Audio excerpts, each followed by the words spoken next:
profeta hebreu, que Jesus escolheu, o Senhor escolheu ele para ir para a cidade de Nínive, porque aquela cidade era um povo perverso, era um povo que matava, que destruía, que tinha muita feitiçaria, muita idolatria, muitos ladrões, muitos roubadores, um homem que só pensava na maldade e na morte.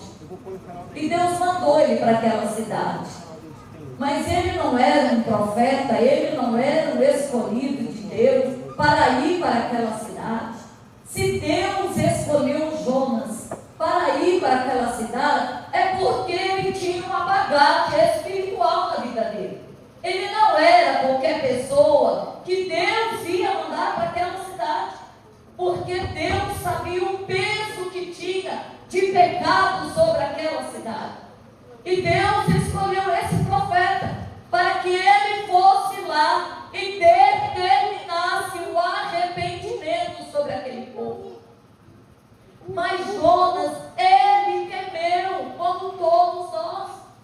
Fala para cada um de nós que estamos na tribuna, ou todos no meio da igreja, ó, você entra lá naquele terreiro de macumba, e você vai lá e fala do meu amor, e fala que Jesus Cristo vai deixar que lá, você não vai temer, vai temer. Vai temer, igreja. Nós sabemos a força e o poder do nosso Deus.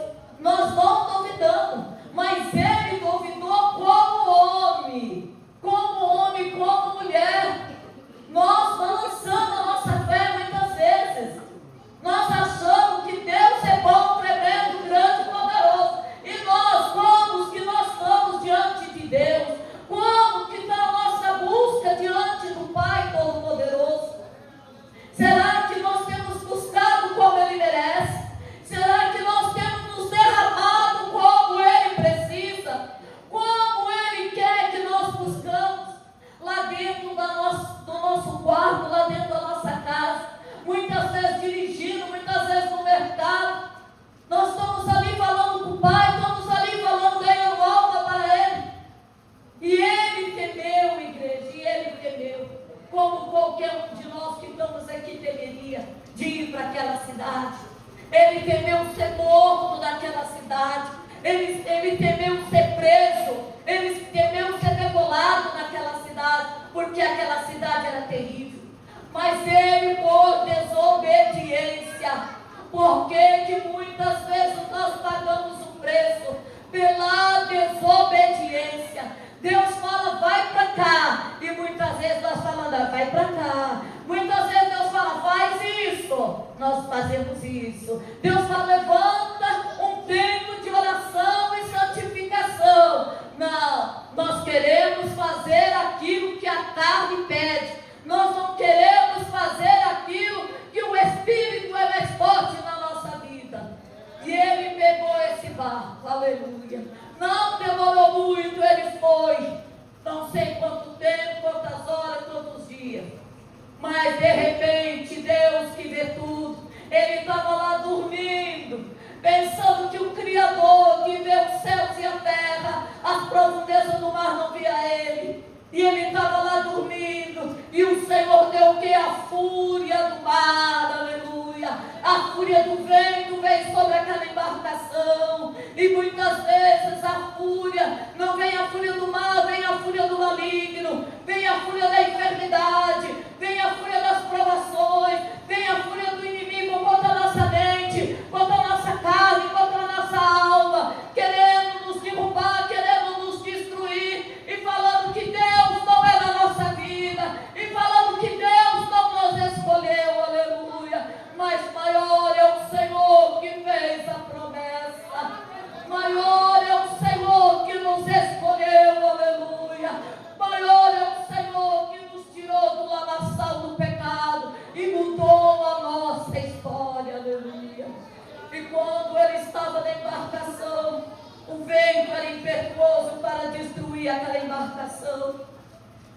E o marinheiro, o dono daquele navio, o responsável, começou a jogar as suas fazendas, começou a jogar, eu creio que era aqueles barcos, aqueles potes de madeira, né, que não existia plástico.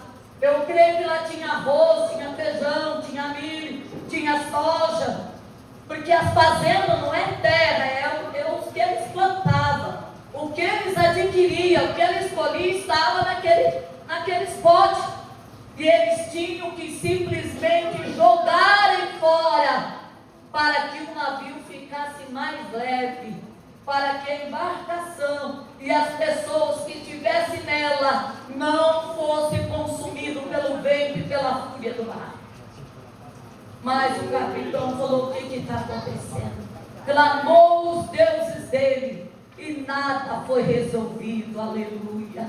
Mas ele falou: ó, tem um lá que está dormindo lá tranquilo, chama ele. E Jonas veio, né, espreguiçando, né, pensando que Deus não estava vendo ele. Mas Salmo 139 fala: se nós colocarmos a nossa cama no céu, nas nuvens, lá o Senhor está. Se colocar sobre a terra, Ele também está. Se colocar lá no profundo do abismo, lá dentro do mar, Ele nos vê. Não tem para onde fugir da presença do Senhor. Ele sonda os nossos pensamentos, Ele sonda o nosso coração, Ele sonda a nossa alma, Ele sonda a nossa divisão da alma e do espírito. Não tem como fugir da presença do Pai, aleluia. E aquele homem chamou ele, e ele falou: mais ou menos eu sei, né? Ele deu uma de João sem braço. Mais ou menos eu sei o que está acontecendo.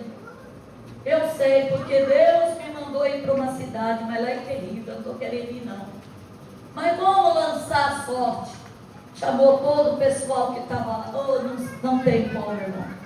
Não tem como escapar das mãos do Senhor, não tem. E lançou a sorte saiu sobre quem? Jonas. O que Deus está falando? Não tem como escapar. Não tem. Não tem como escapar. Muitas vezes você fala: Senhor, eu não vou.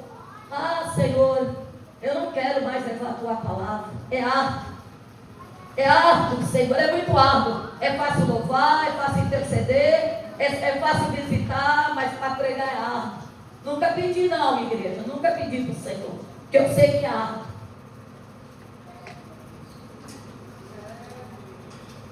E a sorte foi lançada sobre ele. E o que o pessoal resolveu?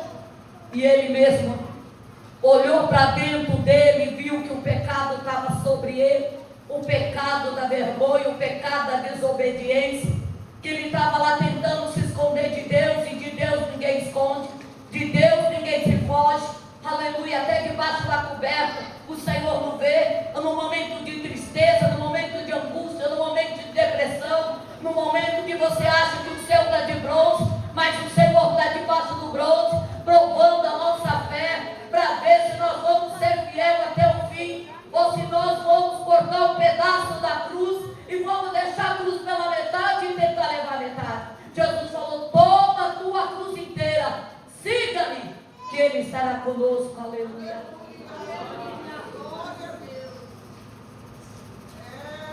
Ele mesmo pediu: lança-me ao mar.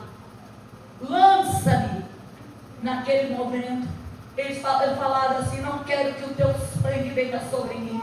Eles temeram, por ele ser um homem de Deus, eles temeram a mão do Deus Todo-Poderoso. Não temeram Jó, temeram o Deus que Jó servia, temia a mão de Deus.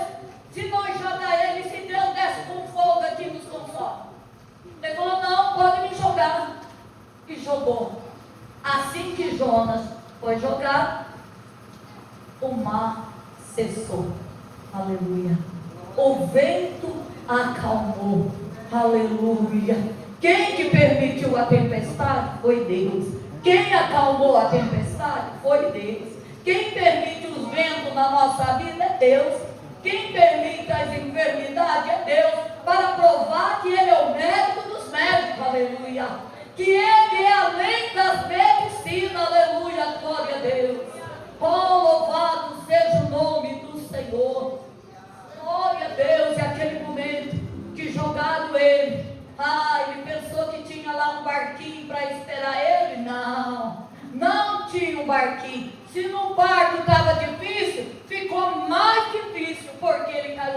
praga do peixe. E em Mateus, aleluia,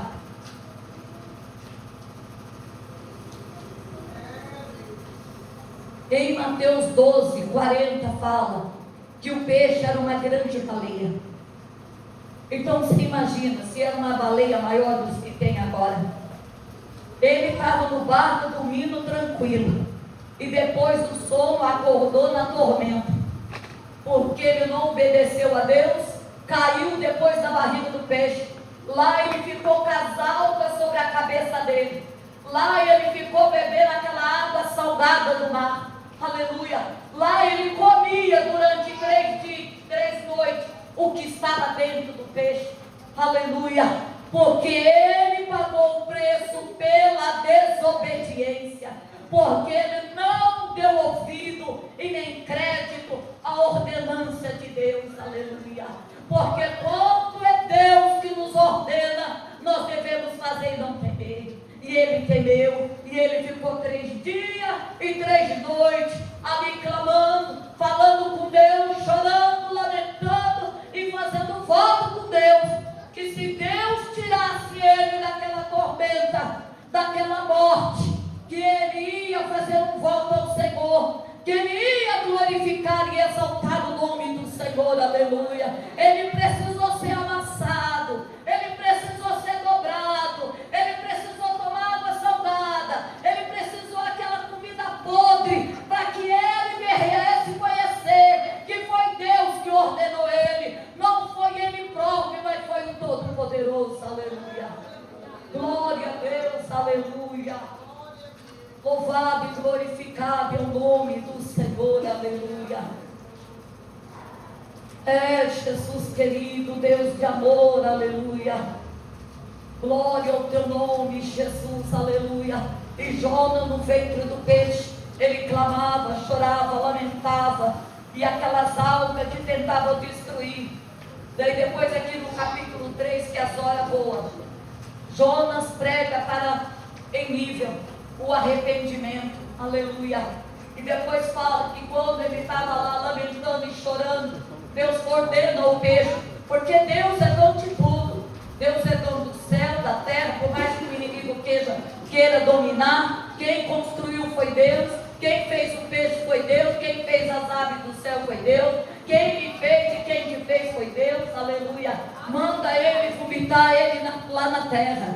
Aleluia. Vomitou ele talvez da saída do mar, e depois ele teve que caminhar 3 dias e 3 noites, e 3 dias e 3 noites ele falando o quê? Falando com Deus: ô Senhor, me perdoa pela minha desobediência, pela minha burrice, porque se eu já tivesse pegado o navio e ido lá, eu já estava lá fazendo a tua obra, e aquele povo o Senhor já tinha libertado, transformado. E ele ficou ali lamentando e pedindo para Deus, para que Deus fosse com ele e tivesse misericórdia dele. Aleluia.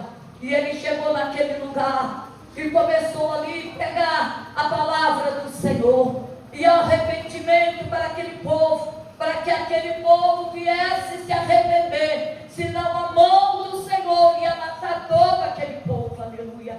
E fala que quando Jonas chegou, ele começou a pregoar um, pregoar outro, pregoar aquele, e começou a pregar a palavra do Senhor. Foi tanta mensagem que ele falou, que a mensagem chegou até o coração do rei, e até o coração do rei foi quebrantado. Aleluia.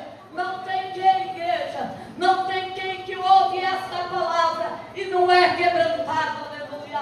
Porque todos nós que ouvimos esta palavra teremos que ser quebrantados, teremos que ser moídos na presença do Senhor, teremos que deixar o nosso eu e nos quebrantar cada dia mais na presença do Senhor, para que nós nos diminuímos e para que Ele cresça. Aleluia. E para que Ele apareça. Aleluia. Cada vez mais. Aleluia. Glória a Deus. Aleluia. Louvado e glorificado é o teu nome. Aleluia.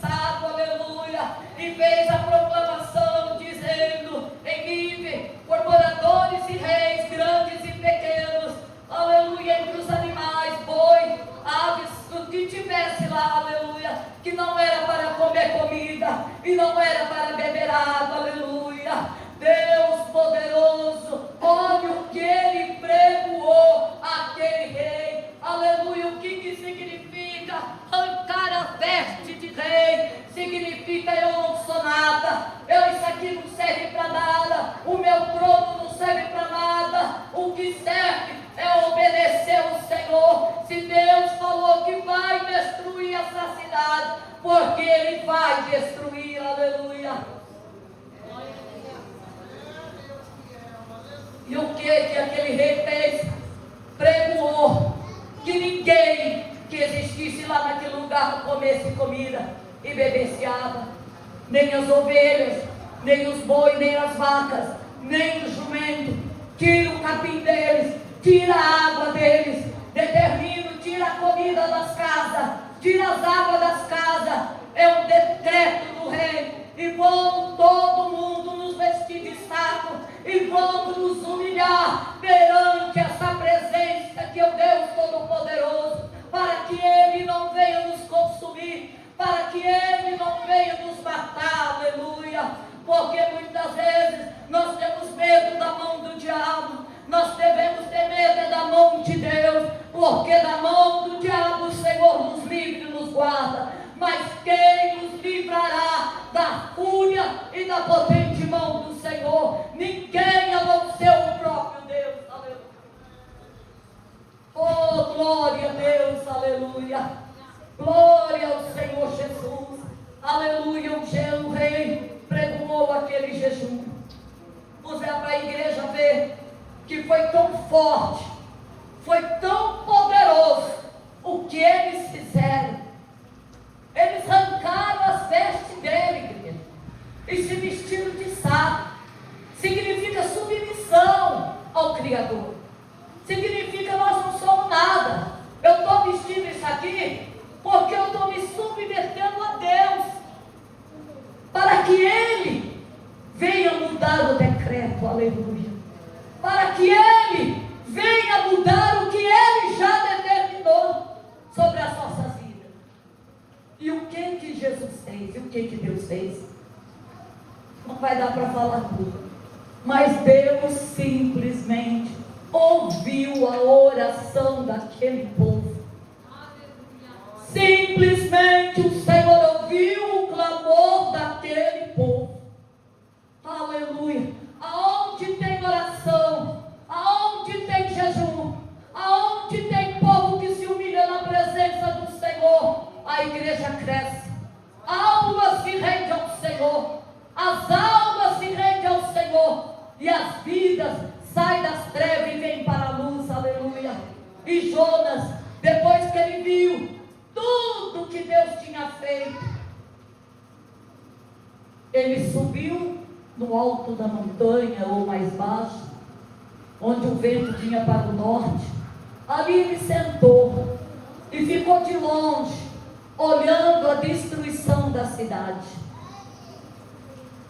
Ele queria ver a destruição, mas ele não era um profeta. Mas ele sentiu na carne, quando ele falava do amor de Deus para aquele povo. Ele sentia muita rejeição quando ele falava que Deus ia destruir aquela cidade.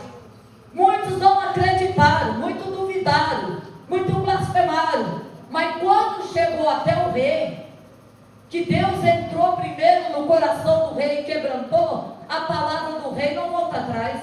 O rei deu uma ordenança, eles têm que obedecer. E eles tiveram que obedecer. Foi, sabe quando Deus ouviu eles? Porque eles oraram e jejuaram e se quebrantaram na presença de Deus. Então foi aí que Deus viu o poder que é a oração, o jejum e a palavra de Deus que entrou naquela cidade, aleluia. E ele entrou muito bem, lá sentadinho. Eu quero ver Deus mandar fogo, Deus destruir, queimar, né, aquela cidade. Mas Deus deu um sono para ele dormiu. E ali ele deu um sono, veio aquela baboreira, eu estou pulando, viu, igreja? Veio aquela baboreira gostosa, tirou aquele sol do corpo dele, né, ele dormindo. Quando ele acordou bravo, ele já estava bravo, porque Deus falou que não ia consumir aquele povo. E depois Deus fala para ele: Jonas, tu está preocupado, Jonas, tu não plantaste, tu não colheste, e tu está preocupado com essa baboreira que eu que dei para pôr uma sombra em você, e eu fui que mandei o bicho para comer, e você está preocupado, Jonas? Jonas, se preocupa com aqueles homens lá, mais de 3.000 homens, Jonas. Eu não vim para a baboeira, eu não vim para a lagarta, eu vim para aqueles homens que estão lá embaixo. Você está vendo, Jonas? Eles estão se humilhando, eles estão chorando na minha presença, eles estão arrependidos do que eles faziam. Eles se arrependeram, Jonas, e por isso a minha misericórdia sobre eles, aleluia. Por isso que a minha misericórdia e a minha compaixão há sobre aquele povo, aleluia. E Jonas simplesmente queria que Deus destruísse, aleluia, glória a Deus. Mas o amor de Deus entrou naquele lugar, naquela cidade, aleluia, e fez milagre, fez transformação, igreja, porque o nosso Deus é assim. Aonde Ele entra, aonde Ele chega, é para transformar, é para curar, é para libertar. Ali foi mais de 3.000 homens, com mulher e criança e os animais. Jesus entrou, o Pai entrou e fez aquele limpa no pecado, na feitiçaria, na prostituição, na matança. Entrou e transformou, é assim mesmo Jesus. Quando nós falamos, Jesus entra na minha vida, transforma a minha vida, faz de mim segundo o teu querer, segundo a tua vontade. Ele vai fazer, mas para isso nós vamos ser moídos, para isso nós vamos ser quebrados, para isso nós vamos passar pelo fogo. Como o ouro é passado pelo fogo, nós seremos passados, aleluia. Glória a Deus. Espero que a palavra do Senhor possa falar fortemente em cada coração, aleluia. Que Deus possa esclarecer esta palavra, esta mensagem nessa noite, aquilo que eu não pude expressar, que Jesus e o Senhor Deus Todo-Poderoso possa expressar no coração de cada um. Eu peço perdão para a igreja, porque tem situação que a gente passa na nossa vida, que a gente quer ficar um pouco ali isolado. É um tempo de Deus na nossa vida, é um tempo. Elias não ficou lá na caverna lá? Ficou, Deus não alimentou, não cuidou dele. Jesus cuida de cada um de nós. Cada um de nós tem as nossas aflições, tem os nossos conflitos, tem as nossas lutas, tem as nossas tribulações, mas Jesus, Ele passa com cada um de nós, porque assim como Jesus entrou, aqui como Deus entrou nessa cidade, o Senhor nessa noite, Ele entra na tua vida, para fazer a diferença, para mover a pedra do teu caminho, para mover aquilo que está atrapalhando a tua vida, para crescer mais e mais diante da presença de Deus. Eu agradeço a oportunidade em nome de Jesus. Aleluia. Graças a Deus. Cumprimento os irmãos com a paz do Senhor.